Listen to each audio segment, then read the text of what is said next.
Megalodon megalodon SAARC प्रजातिर एक विशालकाय जीव अटे। यह समुद्रर गभीरतम जल में बास करे।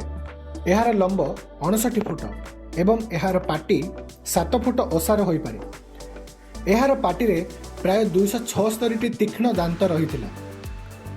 मेगालोडन सामंजस्य बृहत धला सार्क माछ सहित थिला। एही माछ तिमी माछ मानकर शिकार करुथिला। एही माछ 30 लाख वर्ष पूर्वे समुद्र रे रहुथिले। कौनसी दुर्घटना रे जदि एही माछर दांत भांगी जाउथिला ताहाले नुआ दांत आसीबा पई 1 ରୁ 2 दिन समय लागुथिला। एहार ओजन प्राय 100 टन पाखापाखि थिला। एते ओजन पई ताकू हाराहारी 1 टन जेते खाद्य दरकार हेउथिला। से समुद्रर तिमी माछ को शिकार करी खाद्य रूपे ग्रहण करथिला।